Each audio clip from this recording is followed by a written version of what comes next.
கற்பக பெருமான் உச்சந்தலையில்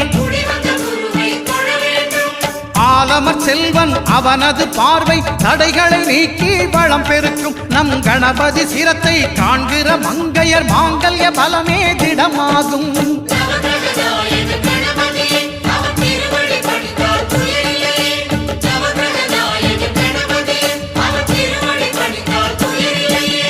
ஒன்பது கோளும் ஒன்றாய் காண